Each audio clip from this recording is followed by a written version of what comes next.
Everyone, welcome to our discussion of effective lesson planning. I want you to use this presentation to guide you in your design of lesson plans for your units of instruction, as well as for your future work that you'll do in other classes and in your career. I really think that the information in here will prove to be valuable for you. So as you know, your task in this course that you're taking from me is as follows. You'll write 5 lesson plans that are connected with a 1-week unit. The lesson plans may be specific to whatever content area you teach. English, you can make it specific for English language arts. Science, you can make it specific for science, for instance, biology and so forth. You can focus on any of those areas. I realize that some of you are trying to be English and social studies, for instance. I do recommend that you focus on just one.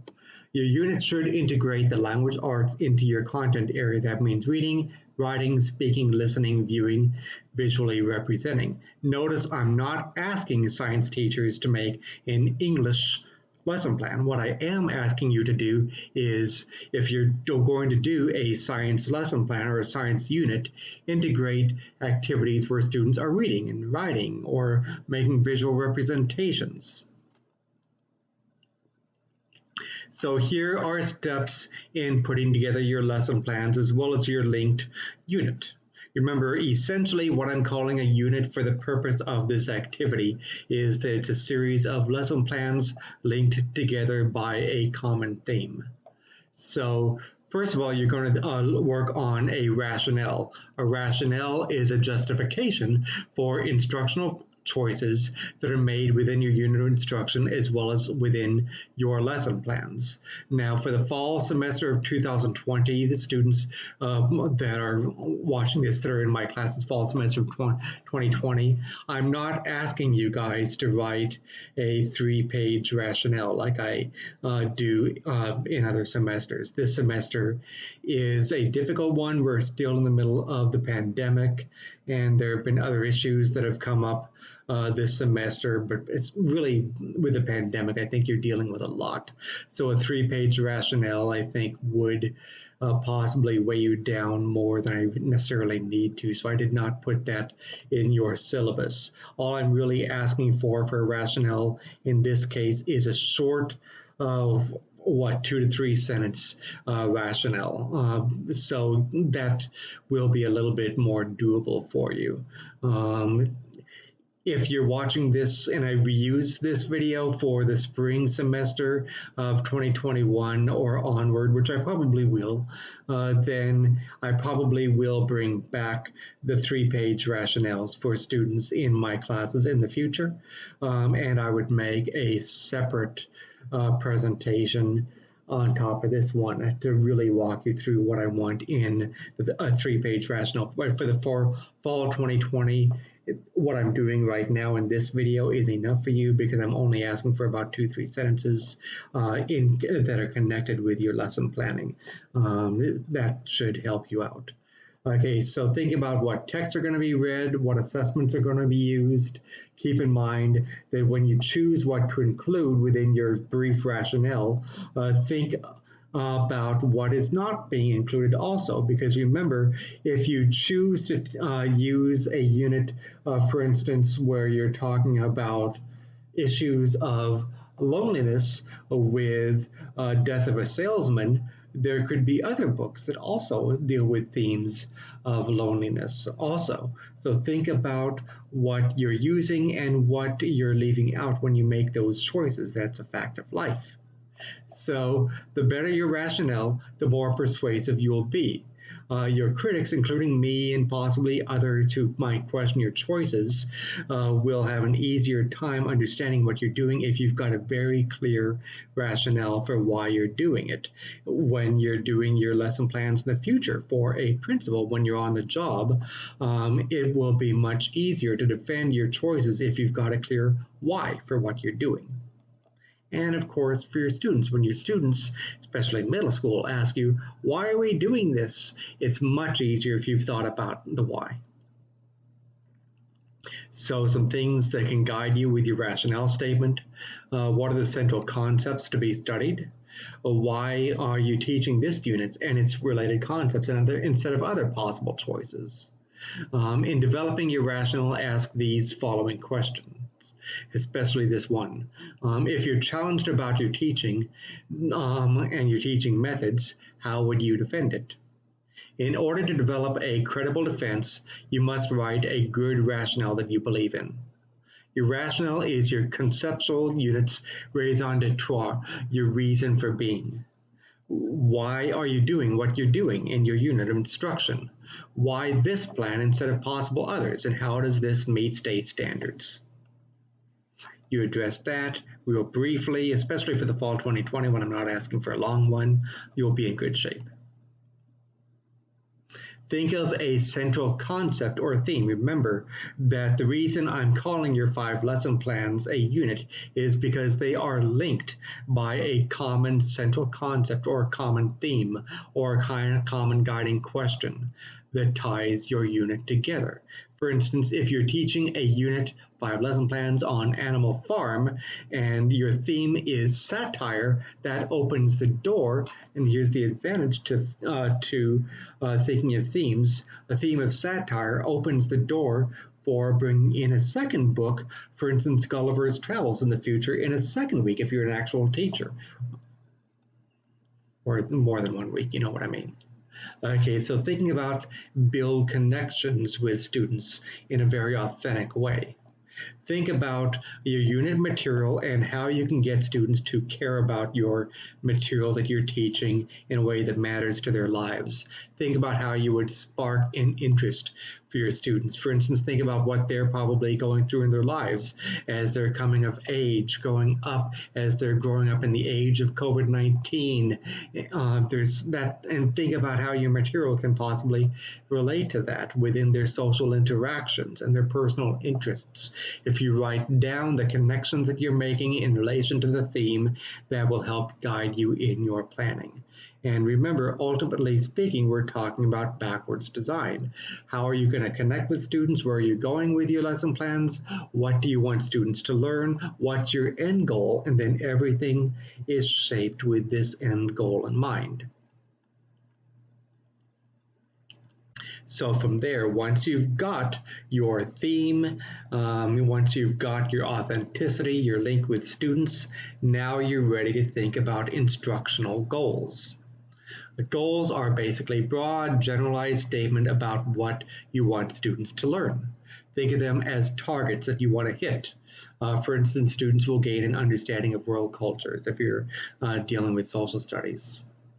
Remember, goals lead in a more narrowed way, they filter down into objectives. So your objectives, when we talk about your lesson plan objectives, are aimed at making sure that you meet this goal. A goal is more broad. Some questions that you want to ask when you're thinking about your instructional goals. What do you want your students to learn? How will this learning prepare them for the next level of study? For instance, if you're talking about 7th graders, how will this prepare them for 8th grade? If you are thinking about the fall semester, you're teaching students in English language arts in the fall semester, how will this help them gain the skills in English language arts that they'll need in the spring? What should they know if they want to go to college, especially if you're dealing with high schoolers? What should they know that will help them prepare for their future careers? What should they know if they want to use this information in real life? All of these are good guiding questions as you think about shaping your instructional goals. Then we get into instructional objectives. Remember, goal is more broad than an objective. Objectives are guided by Bloom's taxonomy and Bloom's taxonomy action verbs. We'll get into that in just a little bit. Objectives are the foundation upon which you can build lessons and assessments that can prove to meet your overall course and lesson goals. Each objective should be linked to at least one state standard. I strongly recommend that you pick out one focus standard for each objective. Don't get into this alphabet soup thing where you're using 10 state standards for each objective, because that gets to be kind of meaningless. I would recommend a focus standard so that I can see, okay, here's what you're really concentrating on meeting. Think of objectives as basically tools you can meet to reach your overall arching goals. They are arrows you shoot toward to meet your goal. For instance, given a list of comparison points, students will compare 3 major points of 2 given cultures in writing within 90% accuracy. And you would need a rubric, you would need to have a way of tracking that accuracy.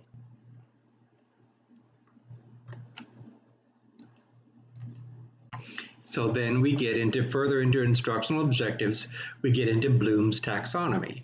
Remember, objectives are written according to Bloom's taxonomy with action statements.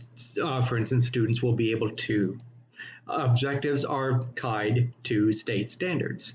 Ideally, put a paragraph, list the state standard that meets the objective. I want you using, of course, Arkansas state standards for your particular content area. Unless you're Missouri, I know that some of you are living and planning on teaching in Missouri. If that's the case, work with me. If you are really knowing that you're going to be in Missouri, it is okay to use the Missouri state standards, the Show Me state standards. If you work with me on that and get my approval in advance. I am familiar with both Arkansas as well as Missouri. Obviously, as you guys know, I did teach at a university in Missouri for 4 years before I came to University of Arkansas Little Rock. I'm currently in my 2nd year here at UALR, as you know. So then we can get further into objectives using Bloom's taxonomy.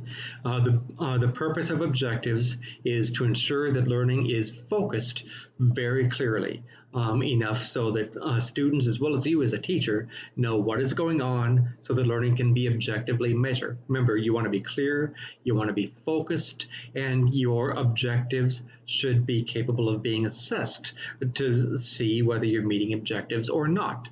The important thing is that your objectives should help you reach your goals. Activities and assessments and grading should be all based around your objectives. Don't stray away from them. As you develop a learning objective, be sure to determine what you want students to learn and how you will know what they are learning. That's guiding your instruction. Remember, backwards design, teach with the end goal in mind. Instructional objectives are sometimes called learning objectives. Sometimes you'll also see them called behavioral objectives. Those are all synonyms for each other. The basic difference is with instructional objectives, of course, I'm telling you that I'm basing this on what you're teaching. It's pedagogy. That's the reason I'm using that term. When you see the term learning objective, of course, that means that there's a focus on what students are learning. It implies a social constructivist outlook when you see the term learning objective. When you see the term behavioral objective, that implies that the important thing is behavior and that learning is exhibited through behavior, and it implies a behaviorist outlook. So the term that's used for these things kind of depends on a person's theoretical framework. I choose to use the term instructional objective for the purpose of this presentation. Objectives, like I said, help you identify what's important versus what's not important. They help you to design interrelated instructional topics across your lesson plans and across your units. And if students clearly understand your objectives, then they can clearly understand the expectations upon them. When I was a high school teacher back in Central Florida, the policies of the districts that I worked for, I worked with 2 different districts in my day as a working teacher before I became a professor. The policies of both districts, specifically Seminole County in Central Florida and Orange County in Central Florida. The policies at the time were that objectives need to be posted at the front of the room large enough so that all students could see them, and this way students know what's going to be happening. I don't know if that's going to be a policy in every district that you teach in Arkansas or Missouri. In many districts across the nation, that is a policy. I actually don't think it's a bad idea for students to know what the objective is. Remember, students learn more effectively when they know what is expected of them.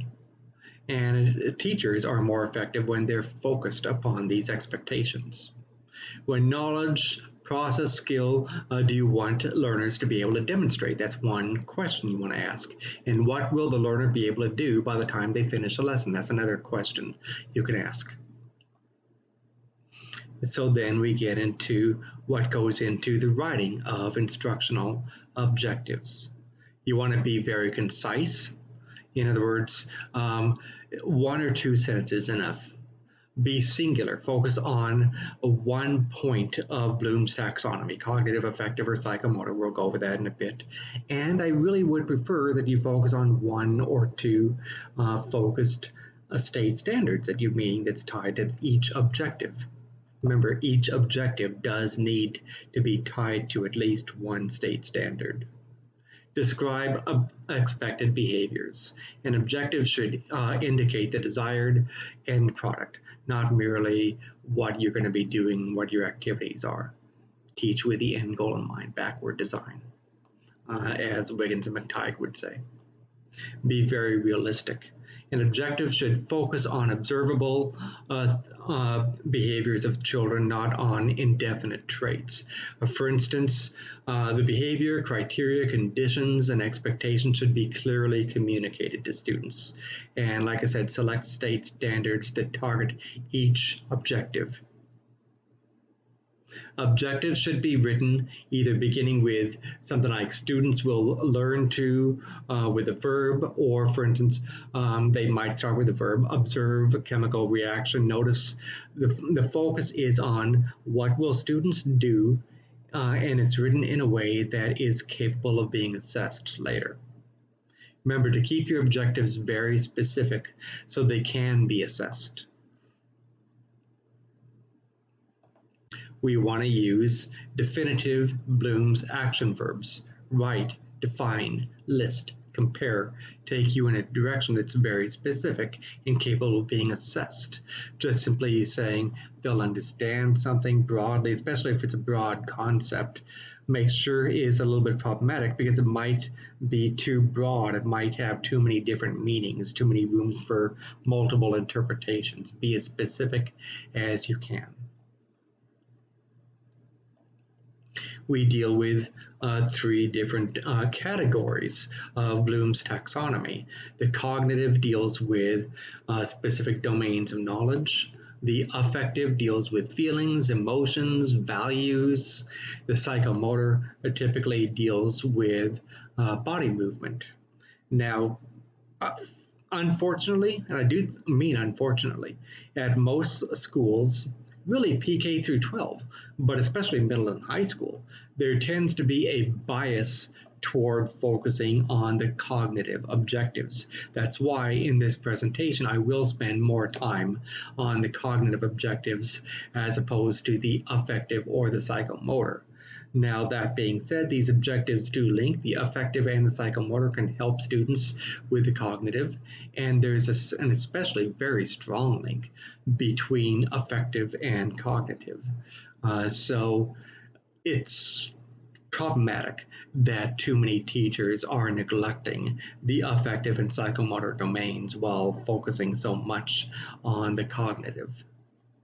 And for your lesson plans in my classes, yes, you are allowed to have lesson plans that take a look at the affective or the psychomotor.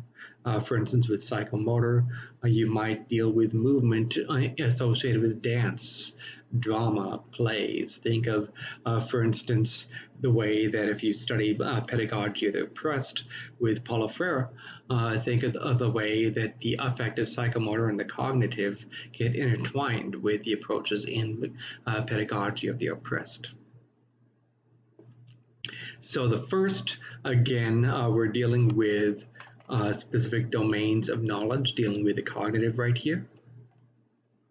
So the first domain of the cognitive domain of knowledge dealing with cognitive objectives is knowledge.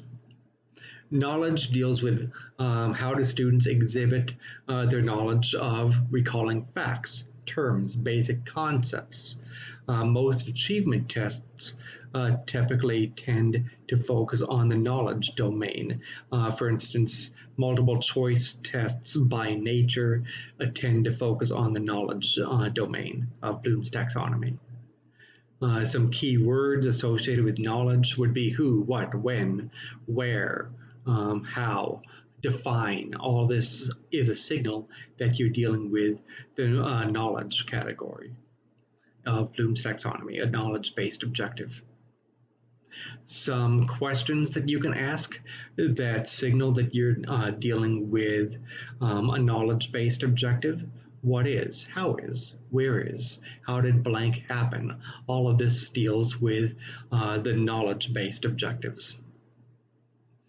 How would you show? Can you select? Who are the main characters? All of this deals with knowledge objectives. Then we get to comprehension. Comprehension deals with the ability to reorganize, restate, and interpret facts. Some attributes of comprehension-based objectives involve students demonstrating understanding of facts or ideas by organizing, comparing, interpreting, etc. Key words associated with comprehension-based objectives: compare, contrast, demonstrate, explain, rephrase, summarize. Comprehension-based questions. So questions you might ask that relate to comprehension objectives. How would you classify a type of? How would you compare? How would you contrast? Notice that you can turn these questions into statements that form objectives. Students will classify types of blank, and now you've got an objective. How would you rephrase the meaning? Students will rephrase the meaning. Students will demonstrate an understanding of facts.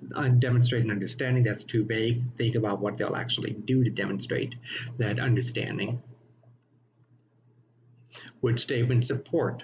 What can you say about something? What is the best answer? How would you summarize? These are all questions that deal with comprehension-based objectives. Next, we get into application objectives, all within the cognitive domain. Application deals with utilization of knowledge in a new and different situation.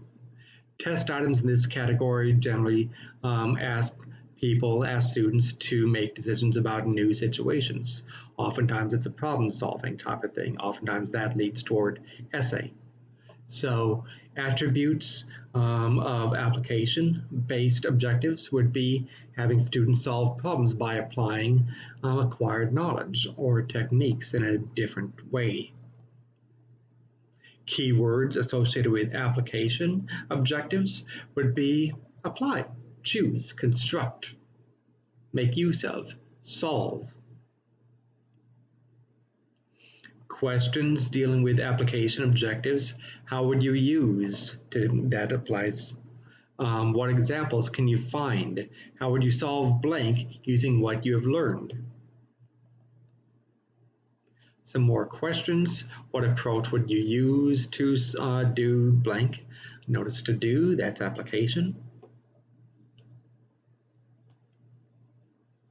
So next we get into analysis. Analysis-based objectives. Analysis involves examining and breaking information into parts by identifying, for instance, motives and causes if you're dealing with a story. Making inferences and finding evidence to support generalizations. That's an analysis. Keywords associated with analysis-based objectives would be categorize, classify, divide, examine, distinguish. Questions related to analysis-based objectives. What are the parts or features of something? How is blank related to blank? Why do you think? Can you list the parts of? What inferences can you make? What conclusions can you draw? How would you classify? What is the relationship between two things? What is the function of something? Now, to be what is the function, it has to go beyond just simply memorizing a function. You have to actually analyze to determine the function. It has to involve higher order thinking in that way to actually be analysis there. Then we get into synthesis-based objectives.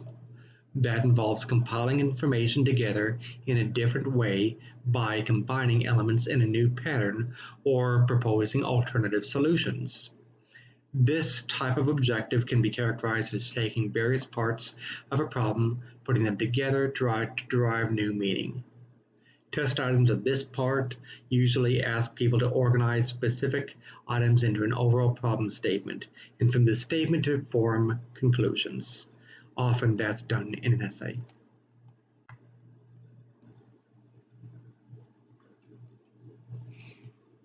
So some key words with synthesis-based objectives would be to ask students to build, choose, compile, design, invent, originate, plan, predict, elaborate.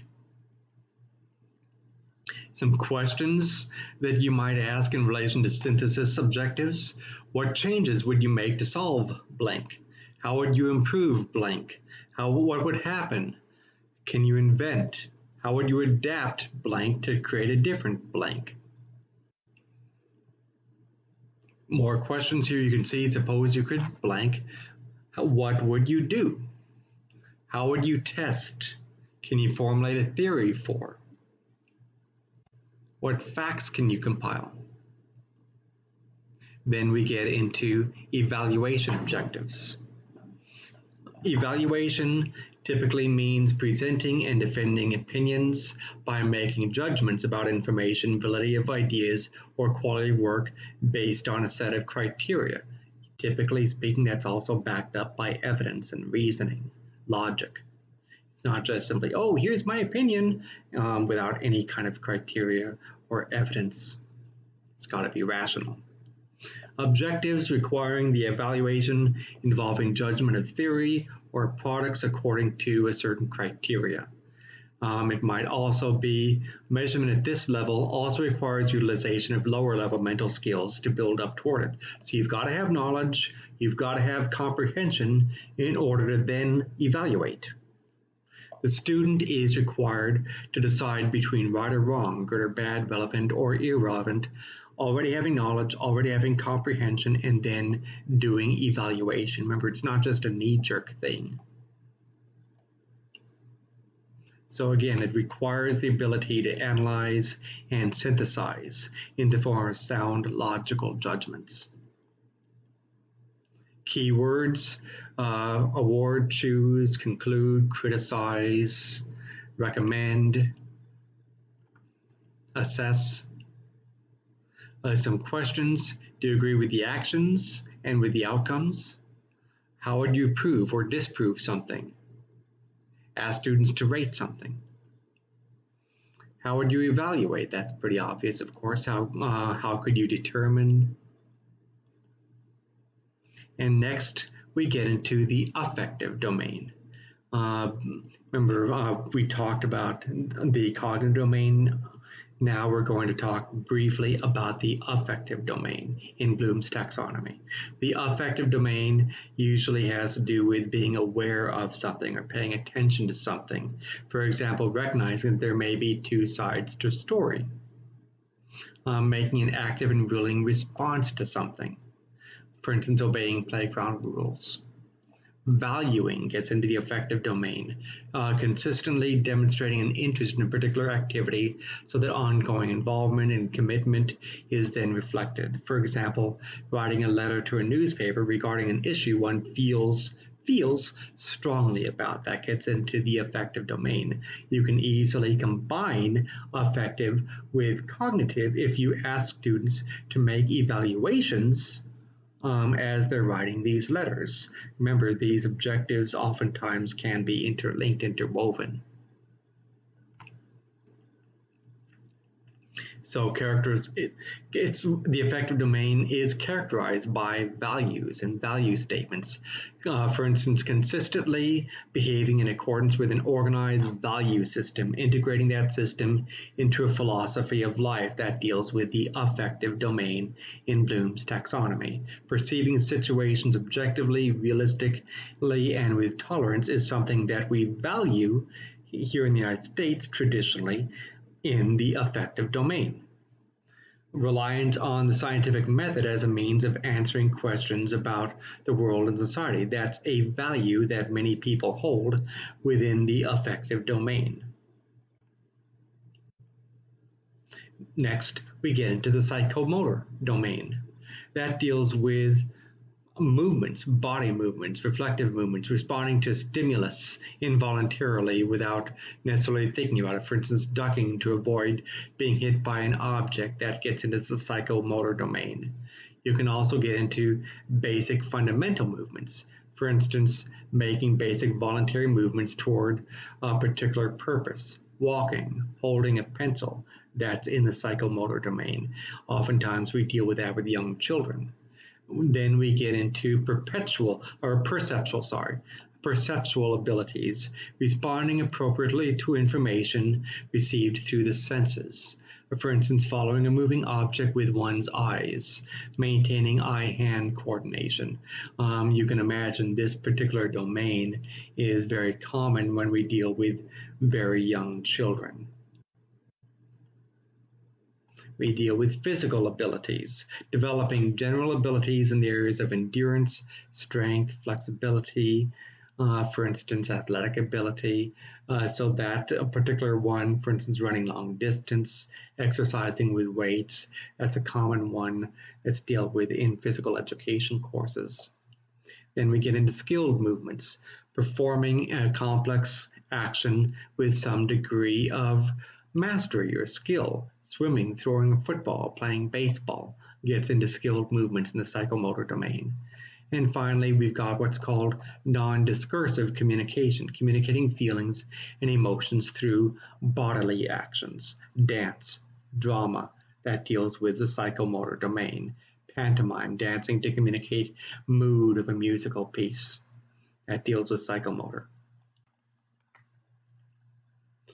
And next, let's talk about gathering your material. So we're done talking about Bloom's taxonomy during this presentation. I'm next going to talk about a key aspect of strong lesson planning, which is thinking ahead about what materials you need. So we're transitioning away from talking about objectives within your lesson plan sheet. We're no longer talking about that. Now we're talking about the next blank space in your lesson plan format on a typical lesson plan paper, where it asks you to determine what materials you're going to use. We're transitioning right now. So as you're thinking about what materials you're going to use, think of how to develop the interest of students in the subject and provide them with access into long-term memory storage. I've got a different presentation that deals with how to get students to think about long-term memory. Think of materials you need in advance. Reference books, access to laboratories, audio-visual tools, all that is important. Don't wait on gathering materials or thinking about materials till the last minute. Planning matters. For instance, do you have enough pencils and paper for the students? What texts do you need? Would it benefit you to have additional texts? Do you need multicultural text? Do you need a classroom library? Think about that. What reference materials would help you? And what kinds of information or communications technology do you need? Are the computers in your classroom enough? Are they going to be doing, for instance, digital storytelling using the internet and computers to help them out? Think of all that ahead of time. Again, with materials, some things would help you to think about ahead of time. Possibly post-it notes. Do you have access to a computer with a printer? Would that be helpful to you? I would recommend keeping a copy of your state and district standards next to you at all times within wherever you're going to be writing your lesson plans. That way you can easily turn to it. Your school calendar will help you. You might want to have a ring binder dedicated to the unit with a 3-hole punch if you're making copies and it's not in your computer. Maybe a flash drive so that if your hard drive ever, for instance, crashes, if you're making copies of everything down on your flash drive, nothing is lost. And so we're talked about materials. Now we're going to plan our procedures, including our activities for the course. So I'm transitioning once more. Hopefully I'm not moving too fast for you. So when you look at your lesson plan form, whether it's the one that we use with this university typically, or the one with your district, typically speaking, you've got your goals, your objectives that you need to list. You've got possible accommodations, we'll talk about that later, that you need to list. But then you've got a set of procedures, including your introductory activity. Sometimes the introductory activity is given different names on the form. Sometimes on the form, for instance, throughout the state of Missouri, it might be called your bell ringer. I hate the term bell ringer because it implies busy work. Sometimes it's called an anticipatory activity. Sometimes it is called an introductory activity. You'll find different names for it, but typically on lesson plan forms in most districts, you do have a space for an opening activity. Generally speaking, what is normally expected on your lesson planning would be roughly what 5% to 10% of your class time might be spent on an introductory activity. That's normally either students working on their own or direct instruction. Usually when bell ringer is used on your lesson plan form, typically speaking, what many teachers will do is they'll take care of basic attendance and clean up between classes. If it's, because let's face it, if you've only got 4 or 5 minutes between classes, sometimes you need a little bit of extra transition time. And so you might have students working at their desks on something during the bell ringer time. I'm not wild about that because it implies busy work for students, and students can tell when they're doing busy work. Make sure that the way you're welcoming students into the classroom is something that students can tell is actually meaningful and not just busy work while you take care of paperwork. That's a real problem here. So after you do your anticipatory activity, usually then you get into your basic procedures of the lesson. Normally you do an I do it on most lesson plan forms, and in many districts you might do an I do it. Remember with the I do it, we do it, you do it format. The I do it would be direct instruction, a little bit of introductory discussion for students, a little bit of modeling with the I do it part. Then with the we do it part, you get into some group work, some collaborative work. Then finally, the you do it part would be students working together. Then finally, at the end of class, you wrap things up. You do closing activities. Normally, 5% to 10% of time is spent on the anticipatory activity. The I do it part, you've got another 10% of time on the I do it part, maybe 15, 20% of time. Then the bulk of of your class time is spent with the we do it part in many classrooms. We do it combined with some you do it perhaps. Then the final 5 to 10% of time might be spent on your closing. So that's what is typically happening in classrooms. It's okay if you organize your lesson plan like that. What I really like to see is with your anticipatory activities, find a way of focusing your students' attention on the lesson. So remember, that means what they're doing from the start of class should relate to what they're going to be doing with the rest of that lesson. That means it's not just busy work.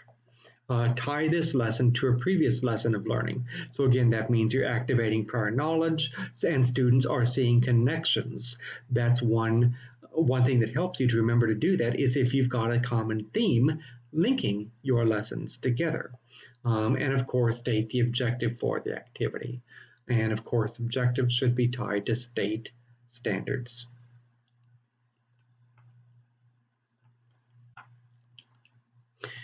Next, we get into procedures within your lessons.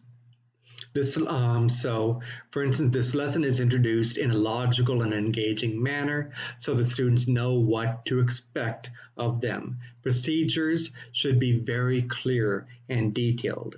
One way that you get into classroom management issues is if students are confused about what procedures they're supposed to follow.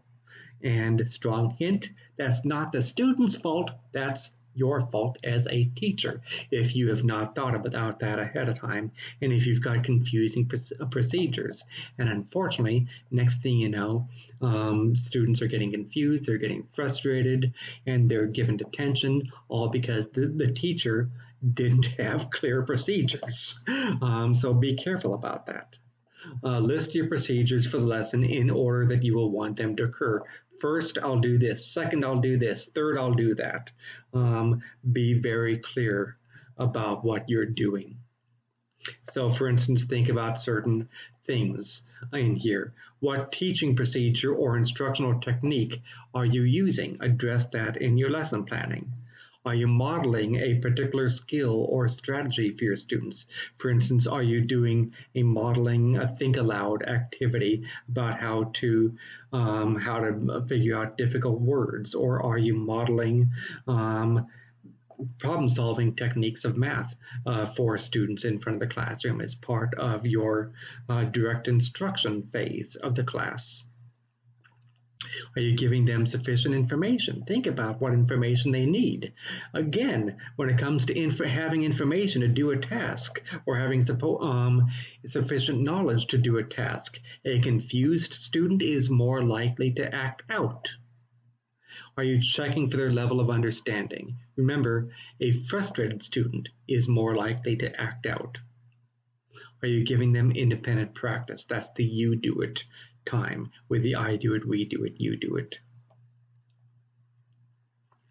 And then we get into further about procedures.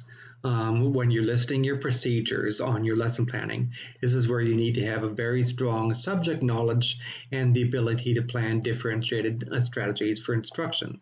There we get into, for instance, why it's important if you're going to be an English teacher, you need to have sufficient knowledge of literature and grammar in order to teach English. But then you've also got to be able to combine that with strong teaching strategies. But again, you can't teach content unless you know the content.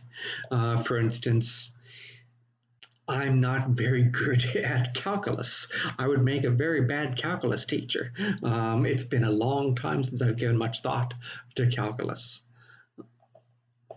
You need strong knowledge of teaching strategies and pedagogical techniques to help you meet the needs of diverse learners in your classrooms as you're planning your procedures and implementing your procedures.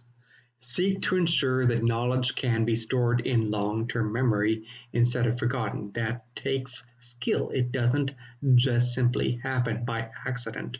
And please combine this instruction with a video that I'm also going to be posting about information processing learning theory.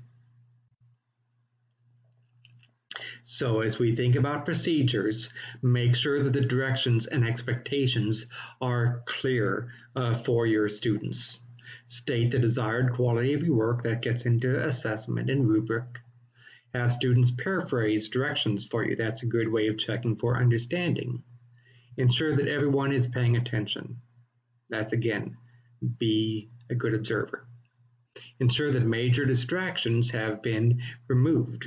Because the way the classroom is organized, too much stuff going on, that can easily leave students very distracted.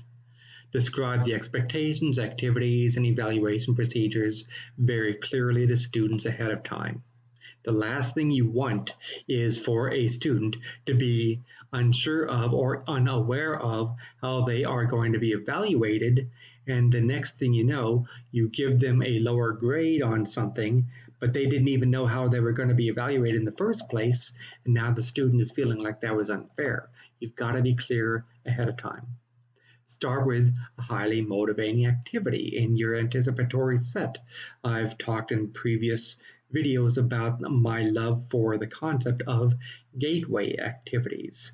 If you want to look more from George Hillocks or Michael W. Smith or Jeffrey Wilhelm or Peter Smagorinsky, who have all written at various times about gateway activities. The term gateway activity actually is a very Vygotskian term, and George Hillocks made it popular. George Hillocks was a long-time coordinator of English language arts programs at University of Chicago. He was the mentor professor for some other famous names in the field like Jeffrey Wilhelm, Peter Smagorinsky. Smagorinsky studied under Hillocks for his doctoral degree. Hillocks in turn studied under Joan Brunner. So think about family trees in the field when you think about people's influences.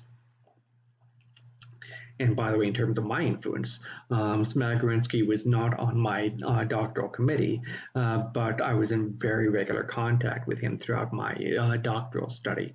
So I consider him one of my mentors. So again, that's my family tree when we talk about that.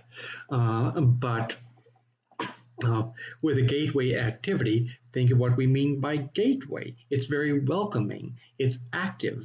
It's problem solving, problem-based learning. Have students involved in a murder mystery, for instance, that involves them activating their prior knowledge with things that they know that welcomes them into what they're going to be studying. There's a big difference between a gateway activity and just a little old bell ringer. I'll post some articles along with this video dealing with that, so that I want you to read. Make sure that you actively maintain the attention of students. Be animated, show some enthusiasm, some interest in what you're teaching. If you're bored, the students will be bored. Reinforce students' effort with positive praise. But again, be specific. If it's too general, it'll become meaningless. Vary your instructional methods. Don't do the same thing every day because students will become bored with that. Provide work that is of an appropriate difficulty. That means within the ZPD, not too easy, not too difficult, in that area that is just right, challenging for students, above what they can do independently without any assistance, but in that area in between what they can do independently and the maximum what they can do with assistance. That's the ZPD. I have them stretch their skills, stretch their abilities, but not to the point where they become frustrated and give up. Demonstrate and model the type of responses or tasks you want students to perform. That's during the I do it phase of instruction. Provide guided practice for students. Monitor their responses and give corrective feedback. Make sure students are not dealing with overload. Cognitive overload, remember, we've only got a limited attention span in our memories our short-term memories when we process information. If you're dealing with all kinds of distractions, if you're feeling frustrated, remember the affective affects the cognitive in the domains of Bloom's taxonomy. If your your short-term memory is on overload because of distractions, or you're being asked to memorize too much, your processing load is too high, then you're going to reach overload. And it's like a paper bag bursting. Students won't process information into long-term memory if they're overloaded. So think very carefully about that. Be aware of your teaching tempo. Don't go too fast, don't go too slow for the students. If you ask a question for students, think about pausing 10 seconds to let students think. And if you're not used to pausing, then until you do get used to it, then count in your head 1, 2, 3, 4, 5, 6. Don't speed up like I just did, but you get the point. Count in your head. Eventually, when you get used to pausing, then it's like having a little metronome in your head and you'll automatically pause. Too many times, the mistake that I see teachers make is they'll ask questions, they'll quickly answer it, they won't give any time for students to think, and next thing you know, the teachers are saying something to the extent of, oh, I'm so disappointed that none of you knew that. Well, you didn't pause long enough for students to think about it. So that's a big problem right there when we come to tempo. Watch for cues for whether students are becoming confused, bored, restless. And when that happens, remember from previous discussions about reflection and reflective thought in the active practice, we've got, drawing on Donald Schoen, S-C-H-O-N, drawing on Donald Schoen, we've got two forms of reflection that teachers will broadly speaking, the teachers will involve them in. There's reflection on action. Reflection on action is you're looking back on your lesson planning later that night after it got done. You're doing little reflections in your journal or whatever, or you're analyzing student tests, student assessments to see what they learned or what they didn't learn. And based upon that feedback, and based upon your looking back on what students did, what went well, what didn't go well, you make adjustments based upon that. That's reflection on action. It's important. And ideally, if you get used to reflection on action, you will develop to the point where you gain the ability to do what's called reflection in action. Reflection in action means that you are able to reflect on your knowledge of learning theory, teaching strategies, teaching techniques, and if you see students becoming bored, confused, restless, you will make adjustments in the act of teaching, right as you're teaching, boom. You'll be doing that effectively and reflectively, using your knowledge of theory and learning theory and how students learn to inform your practice. That takes time. Traditionally speaking, most beginning teachers, or much less college students, aren't very skilled at reflection in action yet. They don't have the experience to do that. So sometimes when a student teacher is doing reflection in action, trying to make that adjustment, things will start to fall apart because they don't do it very well. They're not used to doing it. That doesn't mean that you want to avoid doing it, because oftentimes we learn from our mistakes.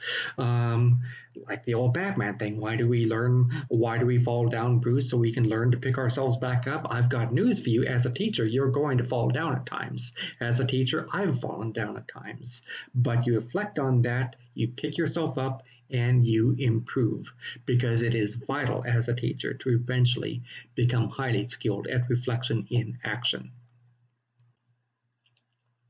Some more thoughts about procedures. You want to develop your procedures within your lesson planning so that students know how they want to ask for help. Now you don't necessarily need to write that down in all of your 5 lesson plans, but students need to know these procedures because if they get confused about how to ask for help, next thing you know, they're either not going to ask for help or they're going to get frustrated. You want to develop procedures for transitions between activities. You want to move around the room, monitor student work, and give feedback to students. Again, it doesn't have to necessarily be written down in your lesson plans that you turn into me, but you want to make sure that you're doing that and have these written down and plan these in your actual instruction. You want to make sure that you have materials ready for the lesson. Maintain attention of students until you have given clear instruction for the activity. Do not do tasks that can be done for the students, such as passing out papers, collecting assignments. Have roles for students to do that. Honestly speaking, when I was a first-year teacher, I made the mistake of getting in the habit of passing out papers to students instead of asking for volunteers to do that. The next thing you know, I'm fumbling around with papers. Classroom management occurs because students are bored if they're sitting around watching a teacher pass around a bunch of papers. It's a huge mistake that I made during my first year of teaching. I frankly was not as good as a teacher then compared to the way that I am or would be now. I say the phrase would be because, of course, I'm not a full-time high school English teacher anymore. I'm now a university professor, but I'm absolutely convinced I'd be a much better full-time English teacher, reading teacher now than I was during my first year. I've learned a few things. Move around the room, attend to individual students, provide students with knowledge of step-by-step instructions, utilize for classroom management techniques, freeze and listen signaling for the students. When you think about your procedures, and here we go into the written part of your lesson planning, think about I do it phases. For instance, maybe you can model and guide students about how to identify similarities and differences. This includes direct instruction, and we've done a full video in the past about direct instruction that I want you to review if you need to. But include direct instruction on how to use graphic organizers or other non-linguistic representation to help them compare, contrast, classify. Remember, don't ask them to do things that you haven't modeled for them and that you haven't explained to them. Don't assume that your students, especially if you're talking about middle school students, are already adept at using graphic organizers without any kind of modeling from you. Why would you assume that a 6th grader or a 7th grader is automatically adept at graphic organizers? And yet I see teachers do it. You can deal with, for instance, summarization and note-taking for students. These are tools for helping students identify and understand most important aspects of what they should be learning. During the I do it phase, that's me as a teacher, I do it phase, you might model and discuss note-taking and summarizing the students. So let them see how you do it. Let them see how they are expected to do it by your personally monitoring or modeling for the class. Then during the we do it phase, you might allow groups in the class time to research and compile pictures, for instance, to create a presentation that deals with the summarization part of Bloom's taxonomy. You want to provide recognition for student effort in a very tangible and specific way that during your we do it phase or during your student conferences or as you're walking around the room. Students might write down things that they learn after a presentation and give feedback to the presenter. That provides positive peer recognition, and that's part of the we do it phase of teaching.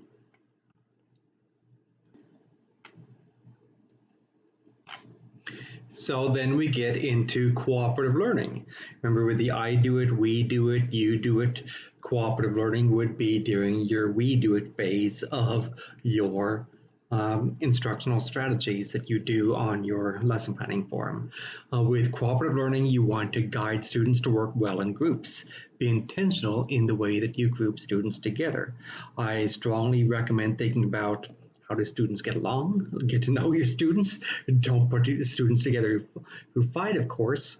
I would tend to avoid grouping students in the old-fashioned red birds, blue birds thing where students can clearly identify, okay, here are the slow kids that gets into teasing. It also gets into frustration.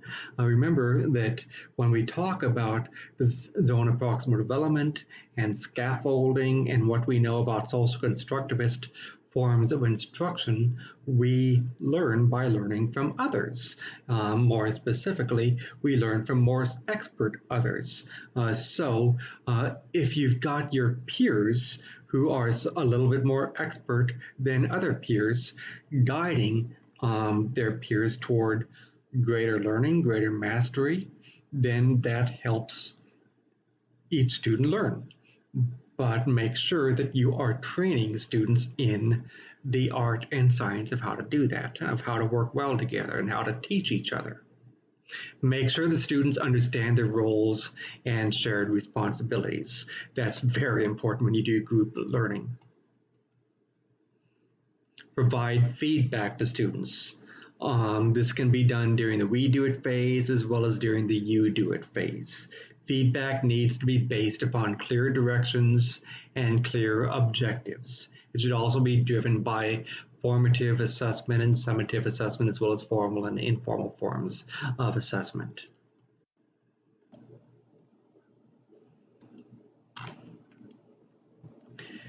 You can encourage investigation as well as inquiry with students during the we do it as well as during the you do it part.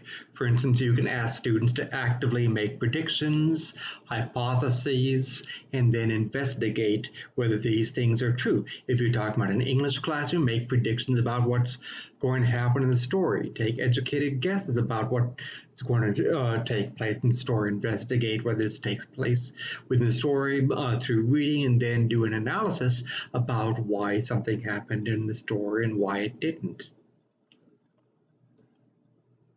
So you can do questions, cues, and advanced organizers with your students. This can be done during the we do it as well as during the you do it phase. Help students to make connections during prior knowledge. Provide cues, hints, tips to students about what is important during the lesson. Provide prompting questions, guiding questions to students to help them stay on track. We get into a little bit of a thing about classroom management. I won't spend long on this. This isn't a video about classroom management, but remember that you want to handle disruptions in a non-disruptive manner. Never, never, never raise your voice to students.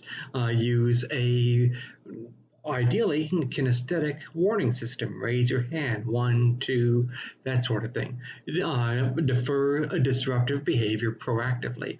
Often this can be done with eye contact, slight subtle movements, hand gestures. Help students to be successful. Use planned ignoring, for instance, that gets into basic things with behaviors, and we know that sometimes planned ignoring is a form of not reinforcing a negative behavior. Next, we're going to transition into assessment. Now, I've made other lessons all about assessment, so I won't spend long during this presentation on assessment. Your unit should include both summative as well as formative assessments. I won't ask for both summative and formative to be on every single lesson plan, though. But I do want some form of an assessment on every lesson plan every day, at least something that is formative. The learning and behaviors assessed should exactly match those that you are looking for and describing in your instructional objectives. Remember, assessment and objective should be linked. Scoring guides or rubrics as appropriate should be there. And again, you don't necessarily have to create your own rubric. How will you determine that the learner has acquired the knowledge, the process, and skills that are intended for them to acquire? That's done through assessments. Will grades be assigned and recorded? Remember, every time that you do an assessment doesn't necessarily have to be done through a grade, and grading doesn't necessarily mean assessment. We've talked about that before. The key thing to effective assessment is that it's tied to feedback that effectively informs your instruction, as well as feedback that effectively helps guide the student to take control over his or her own learning. Just because you give a grade doesn't mean you've given an assessment. Sometimes a grade can be nothing more than meaningless record keeping. How does the assessment strategy you choose reflect possible modifications for students that have reading or learning difficulties? That's a very important thing to consider. Now, in the curriculum and instruction class, that's not tied to, for instance, modifications based upon reading necessarily.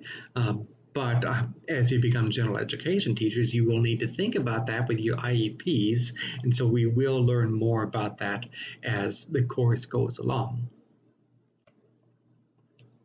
Objectives should be tied again with assessments, and your objectives should align with your expected learning of your students. That's very critical, the alignment aspect. Strive for authentic assessments where students are producing culminating texts that they personally find to be worthwhile. Assessments should include a set of elements that students clearly understand. Objectives in your lesson planning are tied to assessment. Students should clearly understand a clear set of parameters and how their work can and will be evaluated. If students are confused about these parameters, then you've got a problem on your hands. Effective use of assessment includes the following. Provide students with a clear set of parameters for producing their work. Provide students with an understanding of how their work will be evaluated. Provide students, as well as yourself as a teacher, with a set of objectives to guide teaching. Identify what students need to do and work according to that. Make sure that you consider the context within your lesson planning. Now, if you're in my curriculum and instruction class, which is not necessarily tied to field experiences, then of course it would be impossible for you to do that because you're not necessarily teaching. If you are in a classroom in some way, for instance, let's say you're doing observations, then you could model your teaching and your lesson planning off of what you're observing. But I'm not requiring that in the curriculum and instruction class. But if you are a working teacher, you absolutely want to consider the context of your instruction, including student population, the learning environment, the diversity, context of your students. You absolutely want to consider that as you do your lesson planning. You want to consider what modifications you need to make for diverse learners, students with special needs, as well as English language learners. I'm not going to devote an enormous amount of time to types of modifications during this video. That's for other lessons. But remember that in a typical lesson plan, you do want to see notes about how are you thinking about the needs of different learners? For instance, are you possibly providing alternative text for students? Are you allowing English language learners to use an English-Spanish dictionary, for instance? Think about what modifications to make. I would even though you don't know what your student population would be if you're in my curriculum and instruction class, I would like you to, in the modifications part, make some sort of note about what modifications you would make for students in a very hypothetical manner. It can be as simple as the type of things I just named. And then finally, we get to the end. This is the closure part of your lesson plan. A strong lesson plan includes procedures for closing the lesson and transitioning to the next or following activity that will be the next day. Oftentimes, this might be a short little formative assessment, some sort of wrap-up activity. Make sure that you talk about key points of the lesson, and articulate this clearly with the class. Closure is intended to remind your students of the original purpose or objective of the lesson. Usually it includes an overview of what is being taught. Oftentimes you close out the class with a little bit of direct instruction. I do it part. So oftentimes in a lesson you might find I do it, we do it, you do it, now back to I do it for the closure. Finally, after the lesson plan, obviously, those of you that are not implementing your lesson plans as part of my class, Curriculum Instruction, the 300 level class, obviously you guys are not actually implementing this right now in your actual teaching. But that said, if you are a working teacher in the future, which you will be, I do want you to do self-evaluation at the end of your lessons and at the end of your weeks. This can be through journaling, for instance. Identify the strengths and lessons of the unit. What worked? What didn't work? Given another opportunity to teach the same lesson, what changes would you make to perhaps the design of the lesson plan, or the way you delivered instruction, the way that you use your materials, the way that you manage the class? Were students engaged? Were students in flow or out of the flow as they learned? Did students find it meaningful or not? All of this is stuff that you can reflect upon. Remember what I said about reflection on action? This is the reflection on action phase. You don't want to skip it when you're actually delivering instruction. Please, please, please make sure that you engage in basic self-reflection so that you can improve as a teacher. Think about things like what were the weaknesses of the lesson as well as what were the strengths of the lesson. Did the objective concur with the lesson that was being taught? Was the objective met? Did the class make connections between the objectives and the lesson? Some more things to think about in your self-evaluation after you've delivered your lesson. Was the content and time frame appropriate? Did you have too much time on your hands, too little time on your hands? Because oftentimes we typically do talk about, I'll do X activity for X minutes in your class. But let's face it, sometimes the amount of minutes that you plan for an activity doesn't necessarily coincide with the way things actually happen in your classroom. Sometimes you might wind up wishing that you'd have given yourself far more time for an activity. Sometimes you find that an activity gets finished much faster than you had previously planned. Think about that, reflect about that in your self-evaluation phase. Did the assessment that you used in the lesson provide adequate information to guide you toward adjusting your instruction or to guide your students toward ownership of their learning? Why or why not? Were there classroom management issues? Were the techniques that you used appropriate or not appropriate? Why or why not? What changes would you want to make? This all goes toward what you should be journaling, your record keeping that you should be keeping in a well-organized manner so that you can look back and learn, find patterns of growth that you need to make. And so that does it for this lesson. Hopefully you enjoyed it. Hopefully you found it instructive. Have a good day.